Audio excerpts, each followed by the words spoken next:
I reckon we can get cheaper wigs than that. Yeah, oh, if that mattress could tell you what it's been through. Oh. If marketing's all about getting attention, Yeah, why don't you stand outside naked and shout marketing? I do. We're just a couple of business anchors.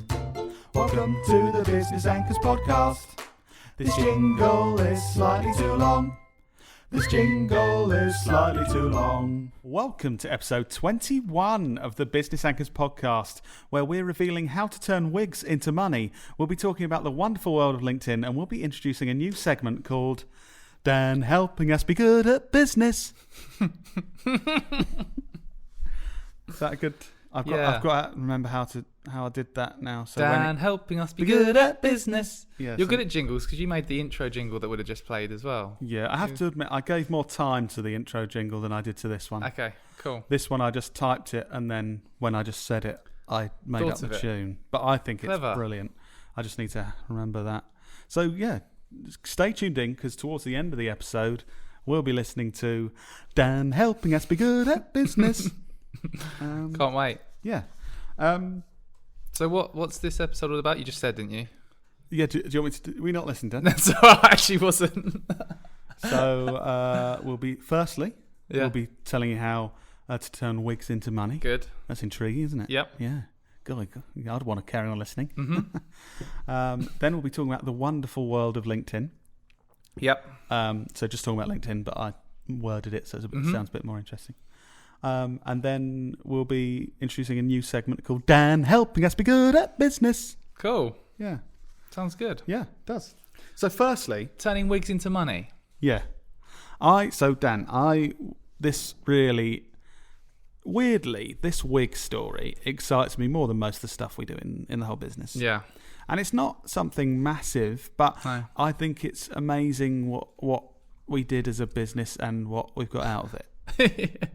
It's a ridiculous story, isn't it? So, because I want the listeners to experience the joy that I get from thinking of it, Yeah. can you please tell me, step by step, Yes. what happened? Okay, so I can't remember how I got the idea. I don't remember. Something would have given me the idea. Great, terrible start to the story. But I randomly thought of that we should do something different. Try and test something. Like part of our mantra is 20% of your marketing efforts should be trying and testing different things. Just like this podcast was a test that's now we've reaped the rewards from it and continue to. But so one of these new ideas I had was to send weird packages out to people with wigs in. Right, and so obviously sounds absolutely ridiculous. No, let me give more detail. Yeah, okay. So there was a strategy behind it. Why is it weird wigs? Because if you've seen our content before, we make kind of entertaining video sketches wearing wigs, playing different characters, and they've done really well online and helped us generate business. So people sort of know us for wearing these weird wigs, and we do get a lot of comments on videos, like hundreds of comments of people saying, "Oh, this is funny," stuff like that. So I thought, what can we do to nudge? Because in those comments, there's some potential customers who we'd love to work with. So I kind of came up with a bit of a plan to think, right. I gave Ida some criteria to identify in those commenters on our wig videos. They had to fit a certain criteria of the ideal kind of customers that we'd want to work with, and I asked her to create a list of people that fit that criteria, that comment on our wig videos saying nice stuff, because I thought we can then nurture that relationship further. If you are listening to this and you didn't receive a wig, apologies, but there's only so many wigs we can, with such a weird test, spending money buying wigs and sending to people, we couldn't send them to everyone. But this was a small group of the people we could have sent it to. This was just a small test, and I've actually got some numbers to share with you. But so we identified those people. This small test involved 19 people. Ida and I, we kind of talked about what could we put in this weird package to make it a bit fun. So we sourced the highest quality wigs from Amazon. I actually remember part of this step. Ida did some research into wigs. It's kind of like, to send out to these 19 people, this is the cost. And I think my response was, I reckon we can get cheaper wigs than that. So we got these wigs in the parcel. We made stickers with our faces on, wearing wigs, but with like well done stickers, and the idea was that people would stick them on their colleagues when they got it, like, well done, you've done a good job. Yeah. Unfortunately, because of lockdown, they couldn't reach their colleagues. Yeah, this was pre-lockdown. And also in there we had like a personal note to the person saying, we saw that you were commenting on our wig videos, just wanted to show some appreciation. And Lauren came up with a very creative way of adding wig puns in there, and it was a really cool note. And Ida saw some bright green packages to send them out in, so they stood out, and we had some Knowlton branded stickers and stuff. Anyway, so we send these 19 parcels out. Do you want to hear some of the data that I've... give me some data. Or if you're Canadian, data. Is that Canadian? No, I don't know. Let me know 3 Canadians that have ever listened to this. So from those 19 parcels, so far, we got 4 messages / posts from people wearing the wigs. Cool. So that just makes you feel good. Yeah. Nice. And a bit of awareness. If they're posting on on social, people might go, "Oh, why are they doing that?" Yeah, exactly. Yeah, okay, cool. And they tagged us and stuff. 2 calls booked. 2 calls booked. So as in like, this is funny. We're thinking of having a chat with you. And so two business leads, basically. 2 business leads. Cool. I've had one of those calls the other day and just got the signed agreement today to do a virtual strategy with them. Got the other call next week. And I looked at obviously the value of income based on what we spent on this. We had over 10 times ROI from what we spent to what we got back. Nice. So firstly, can we just have a round of applause for Ida's hard work and Lauren's hard work into this? Well done. Well done, Knowlton team. Oh, very good. I was saying hard work. Like, they did work hard on it, but I think for the amount of time that we actually put into it and money, that's just such a good... And I love it because if you said to someone, imagine working for someone, being like, how are we gonna win business, guys? And someone in the corner room goes, there's these 19 people that have been engaging with the content. I was thinking maybe just post them a wig. That person would probably get sacked. Probably kind of be like, we need to have a meeting tomorrow, Tim. I mean, yeah, the sort of stuff you're coming out with in these marketing meetings. It's just ridiculous. But like the fact that if you just think creatively, you can get that. I just think it's brilliant. I think the reason why it worked so well is, firstly, the people we were sending them to, we'd identified as already... It wasn't just cold, so they knew us. They were already showing interest in what we were doing. Yeah. And they fit the right criteria for the types of businesses that we could actually help. And that's key, because this would have been a complete failure if we actually said, right, Dan, your 500 of your LinkedIn followers that have been engaging with us, send them a wig. Then the cost would be crazily higher. Yeah. And loads of people would be like, what the hell is this? Why? Yeah. And like, almost annoyed, like, why are they wasting my time? Yeah. Whereas, so you could get this kind of thing wrong.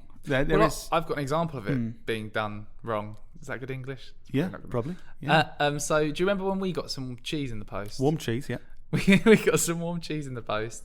Basically, across the period of like 4 weeks, we got a piece of cheese in the post with some like, it was intriguing, a message saying, oh, here's some free cheese, find out more next week. And each week you got a bit of cheese, and then turns out it was a new IT company locally that wanted to work with us. But you say it's done badly. I think if you're listening, company that did that, I wouldn't say you did badly. No, okay, depending on, sorry. like they might have won X amount of clients. Yeah. That means it was done very well. I just think because they hadn't nurtured any other kind of relationship with us, and it was just cold, and it also wasn't personalised to us.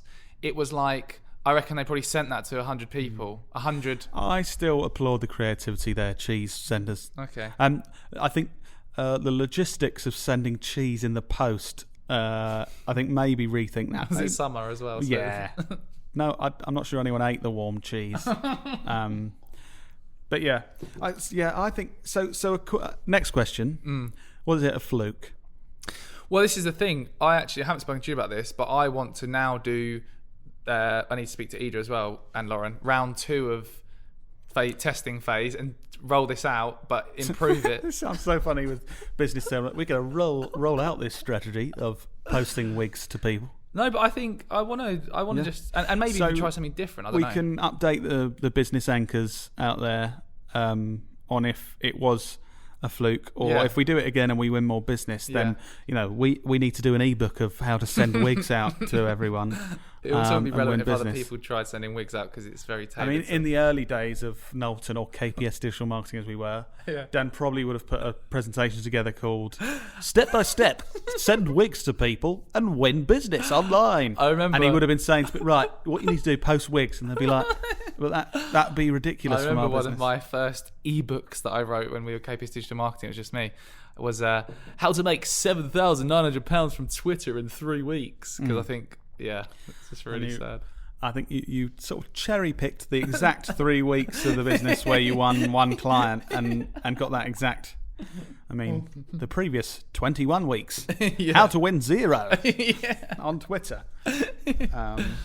So that was just something. I thought that was an interesting thing that we've been doing. Cool. I've got one question. If someone's listening to this and their creative juices are flowing, thinking, brilliant, like I can afford £100 to send some cheap stuff out. Don't give it away, Lloyd. The wig's are more expensive than that. £1,000. 400, 4,000. But they're thinking, because we get this a lot. Yeah. But I'm not funny. I'm not. My business isn't entertaining. What should they do? But I think it should be tailored to your brand. Like our brand, I'm not saying our brand is funny. We're like more fun. But, if you're a more serious corporate brand, you can do a more serious corporate approach and think, how can you tie in sending something that's like, you love spreadsheets. Oh, send a spreadsheet rubber. Yeah. And say, Or I'm working B2B and I want to get golf clubs as clients. I'm going to find the decision maker and get a engraved ball with their, not engraved, printed ball with their name, and just say, exactly. I do this, and you are my LinkedIn connection, and just want to do this. It's a way of standing out, but it's all good and well just because it's clever to find a decision maker, do research to find out what they're into, and send something highly personalised. That will help you stand out, but you need a good game to back it up. If you're a graphic designer trying to get work with a big brand and you find the decision maker, you send them a really cool package and you're rubbish at graphic design, or it's not up to the standard they're looking for, then it kind of falls. So I guess you need to be pitching at a level where your value proposition is good to the person we you're pitching didn't send a wig to people high up in Nike. No. Because we're too good for them. Yeah, we're too good for them. No, but I do... that makes me sound like I don't think we could do work at that standard. I do, but I don't think that same thing would work. No. Unless someone high up at Nike was a real fanboy of us randomly. Yeah. Then it'd be like, okay, fair enough, we will. Well, one way it didn't work that you told me about was because everyone's working from home and a guy drove his whole... Someone's like the receptionist or whatever, the only one in the office, sent him a message saying, this is a really exciting looking package for you. So he drove his whole commute.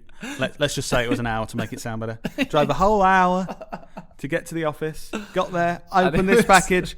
It's a wig. It's a £2 wig and he still messaged me though. Yeah. Okay, so that's how to turn wigs into money with Dan Knowlton. Next thing I wanted to talk about was LinkedIn. You actually did a LinkedIn post for once recently. I did. Let's hear about that, because this is a rarity. Yeah, because Dan, you know me. I don't do much on social media because just a bit of a rebel in the social media marketing industry.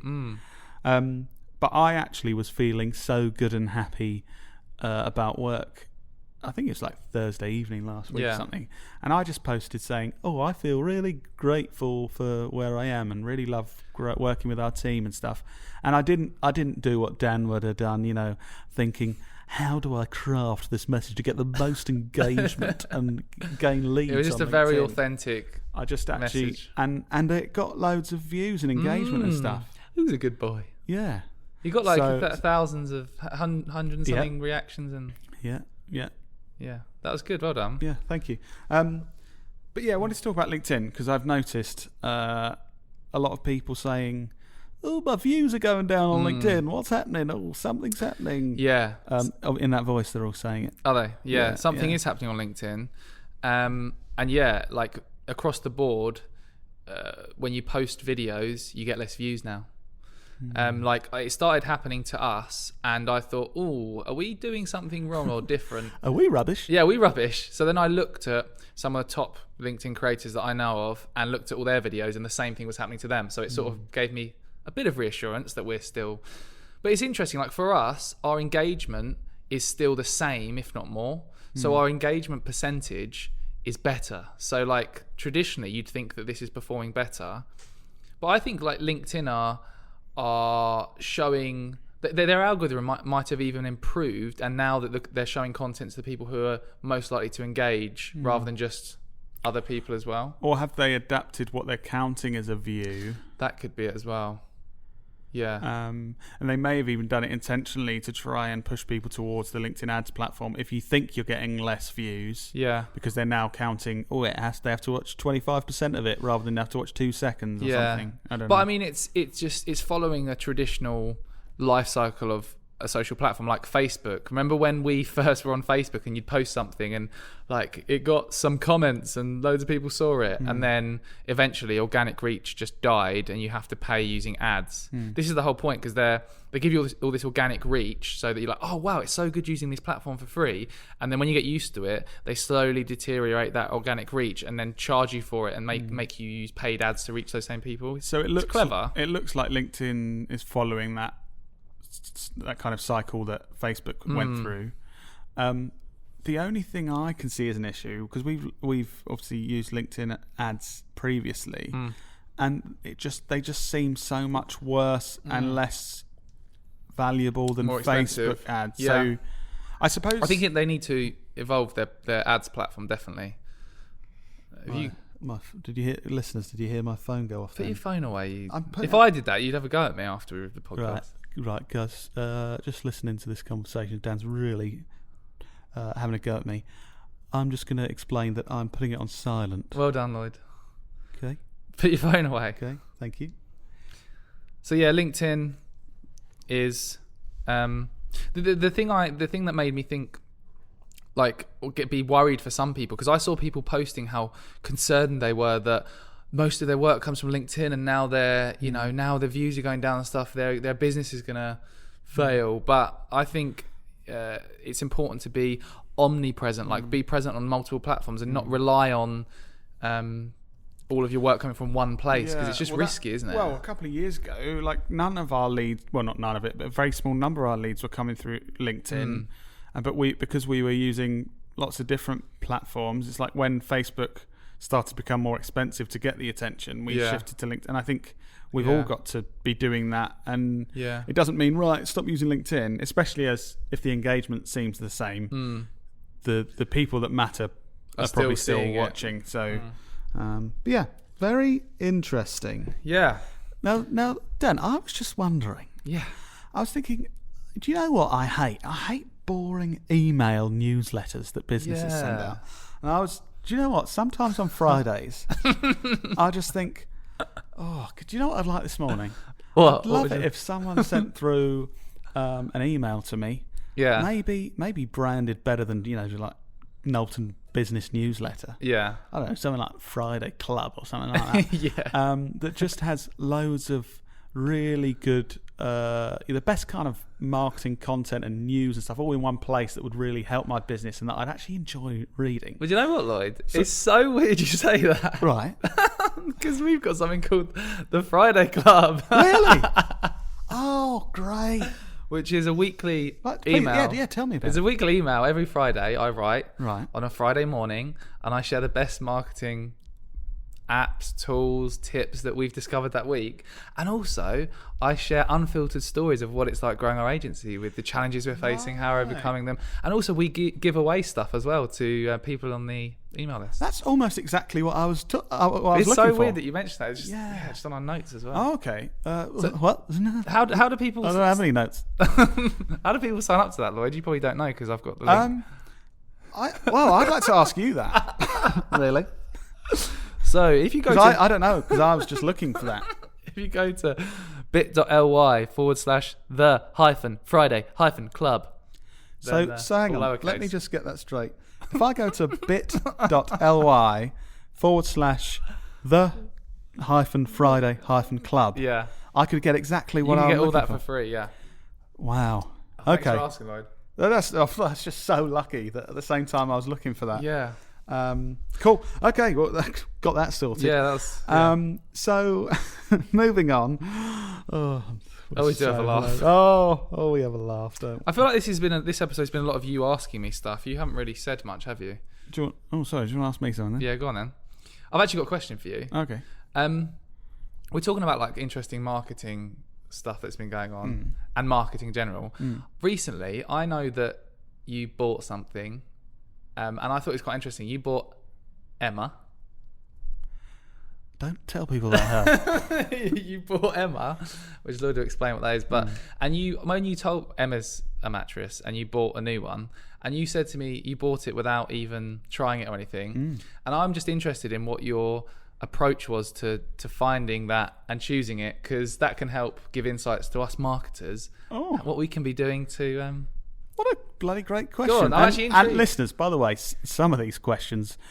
We know are coming. I don't know if you noticed that last conversation about the Friday Club completely set up. I knew what was coming, but luckily with such good actors, you wouldn't have known. Yeah, I didn't actually know this question was coming. No, I was genuinely intrigued. I thought. So yeah, we want myself and my wife, the lovely Sarah, needed a new mattress because you got the one since you were 15 from Mum and Dad's. We were still on the one that I had since I was 14.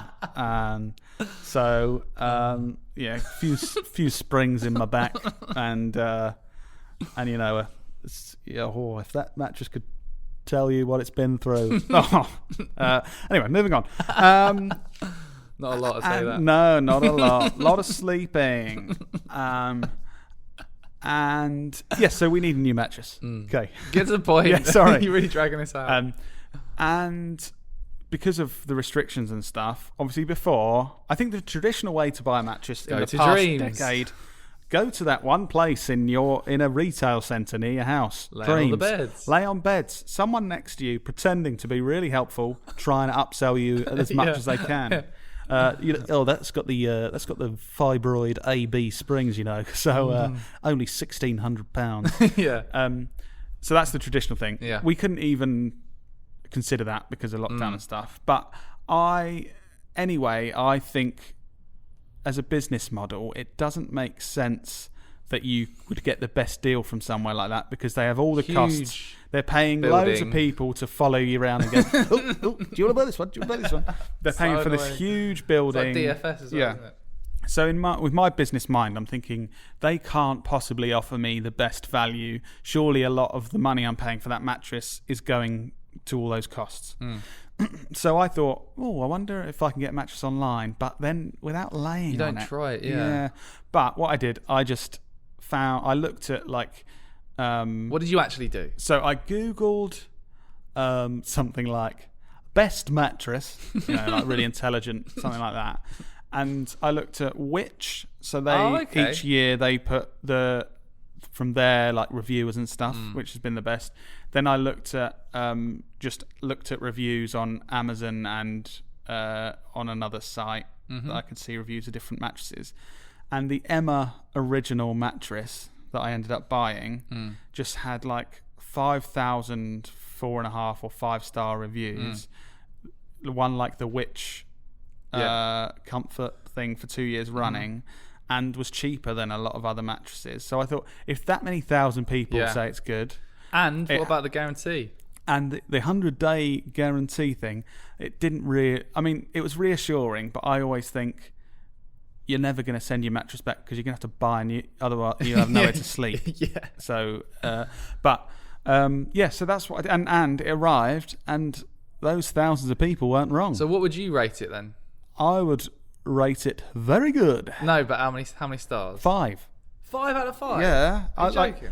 I think it probably helps. I think anything could have been rated 4 or above compared to what I've been sleeping on for the last 16 years. Yeah. But yeah, it was, and I think reassuring that you can buy a mattress without even just trusting thousands of people that have said it's good. Cool. But yeah, I've got another question for you. Yeah. Oh, it's really random.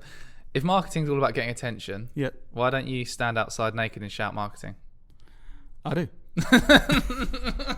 That's what you were doing earlier. Next question. Because there's two sides of... My real answer is there's two sides of marketing. Go on. It's getting the attention and then monetizing that attention. Oh, okay. You can get attention that completely puts off anyone... you can set up an OnlyFans, any way you can monetize. I would not be able to monetize me. Marketing. Yeah. So that's it. Okay, not all attention can make you money. Yeah. So, yeah. Good, cool. That's cool. So I'll see that. Oh, surprising me with some questions, are you?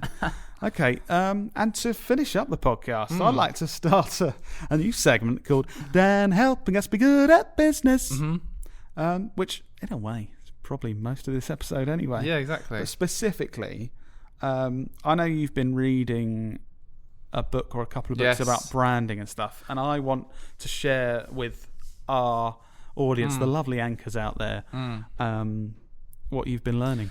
Yeah, so there's a book I'm reading recently which was recommended by Mark Simpson from Boostly, thank you Mark, called Building a Story Brand. Can't remember who wrote it, but we're recently rewriting all the copy on our website, and he suggested read this book if you're doing that, because it helps you, not so much branding, it's like how to write the copy on your website to achieve what you want to achieve. So cool. Terrible introduction to what it is then. And the interesting thing about this book is it basically, so it's in my throat, communicates that everyone overcomplicates their websites and makes it too difficult for website visitors to understand what they do and how they can help them, which makes people just not end up contacting them or buying their products. So the whole like analogy it says is like your brain's job is to keep you alive. And like, for example, if you're in a restaurant, when you go to a restaurant, you won't remember like the chairs that were laid out, how many people were walking around, but you know the exit sign where that is because your brain's like configured to kind of stay alive. And in terms of what that means for when you're writing the copy on your website, you need to be instantly communicating how are you going to help the person on the website, what you can do for them. And just thought it was well interesting. Yeah. It has. There was 3 questions though. So where are we going to put the exit signs on the website? There were 3 questions that it makes you ask yourself, which really helped me rewriting the website copy. Okay. One is, these are really simple by the way, but one is like, what do you offer? So can I land on your website and instantly know what you offer? So, and people try to use all fancy big words amazingly creative and ultimately. It sounds simple, but I don't think we've been good at it as our business. No, I think we've been rubbish. And I know I've been on a lot of websites where you're going through the whole thing and you're still thinking, so what do you do then? And we try to make things sound fancy, and then people just don't get it. Yeah. So there's that. How does it make your customers' lives better? This is a really big one. Like, by using that service you provide, what's it going to do for your customers? Yeah. And then finally, how do they buy? Like having a clear kind of call to action. And there's actually a website that really summarizes that whole book and gives you practical steps to take to do this for yourself, called clearbrand.com. They've got an article called How to Story Brand Your Website. And that article, tied in with reading the book, has helped me to better shape our copy. Nice. So there's that. Also, newsletters on the subject of, we spoke about the Friday Club. Oh, yeah. That really good one that I found out. Yeah. How many do you open? Are you signed up to any newsletters? Yeah. And how many do you open and remember and think they're good? 0. Okay. How many do I open? 0. Do you actually? Occasionally. So, no offence to anyone that I'm signed up to. So, I'm signed up to Andrew and Pete's newsletter. But even though I know when I've opened it, it's good. You're so lazy that you really like them. Yeah. I still rarely... So that would be the one I open the most, but it's still rare. Yeah. Just my honest answer. Cool. Okay, no, thanks for being honest. So I kind of asked myself this question. There's a few that... I'm the same as you. Most I don't open and like. The ones I actually read every time and enjoy. Stephen Bartlett's got a really good one. Okay. He shares 5 thoughts of the week. Right. What things that he's been thinking about, and he has some really, and it's really concise, and you can just quickly read it and get something cool to learn from it. There's Matt Navarra's. His is like the opposite of that. It's massive and full of loads of stuff. Really, but it's so in-depth detail about any updates that are happening with social platforms that you just go there and you can learn so much. So there's a lot of value in there. So there's a huge amount of value, but it's massive. Right, okay. And then there's Janet Murray's daily email, which I signed up to recently. And the thing I like Janet does is she's really good at storytelling. Every email, it tells some kind of story that draws you in. And I found myself every day reading them. And I was like, oh, it's working, because I'm literally reading every email because she's relating what she's saying to a story. And cleverly, that story ties in with something she's trying to sell. So it's like, oh, this is a good story from this thing. Oh, by the way, my event. Yeah, I remember Janet being really good at that. I have read Janet's emails in the past and other things, and it's like this story, and it gets you in, just like a good book, really. Yeah. And you're like, right, and then what happened? And then what? And then it's like, and then you can buy this if you want. And then I'm thinking, I want to buy it. Yeah, she's really, then really bought good my at products. That. Yeah. And one more little nugget, an amazing website called marketingexamples.com. Is a guy there that writes these case studies showing really innovative approaches brands have taken with their marketing. The one I discovered them by was the Burger King Stevenage Football Club example. Yes. Again, I don't know a lot about football, but from my understanding, Burger King sponsored a football club, Stevenage, because they wanted people on FIFA to use the Stevenage Football Club. So Stevenage something like that, were like the lowest ranked team that would get on the game, basically. So the team with the least money, in reality, probably. So the most cost effective to sponsor in real life. Yeah. Right. Yeah. And then I think they did some campaign where they wanted everyone to use Stevenage on FIFA. Like gaming influencers to use Stevenage's kit. What I didn't get was then it ended up like really good players not from Stevenage had the shirt on. How does that work? Because you can choose the kit for your team. It's not even having to play as Stevenage. Like, you can, in certain game modes, you can play as Stevenage, but others, like Ultimate Team, you put together your own team, and you can choose, and you can buy different kits and stuff with the points. Because I remember seeing like Ronaldo and stuff with Stevenage kit, and it kind of confused me, but now that makes sense. But that's the brilliant thing. Like, Burger King, to pay Ronaldo to wear some stuff, would have had to pay shed loads. But obviously, in a game, you can just put any shirt on him. Yeah. So, it's good. Cool. So I hope you enjoyed that segment that was called Dan Helping Us Be Good at Business. This was a lot more marketing-y, wasn't it? Yeah, if you like that, and if you want to hear more of Dan Helping Us Be Good at Business, let us know, because we can include it in future episodes. I've really enjoyed that chat, Dan. I feel there was a lot. I think I learnt some stuff there, and there was a lot of good. I reckon this was a more value-adding one. People probably won't find it as interesting. More businessy. I think we have two kind of listeners. Some that are very into business and picking up these kind of nuggets, and some that just like us. Which is, thank you guys. We really like you as well. But that was more for the businessy ones out there. What call to action should people do, Lloyd? You should sign up to the Friday Club, which is this new thing that I heard about. All right, Lloyd, I've had enough of that. bit.ly/the-Friday-Club. Dan told me that's how you sign up.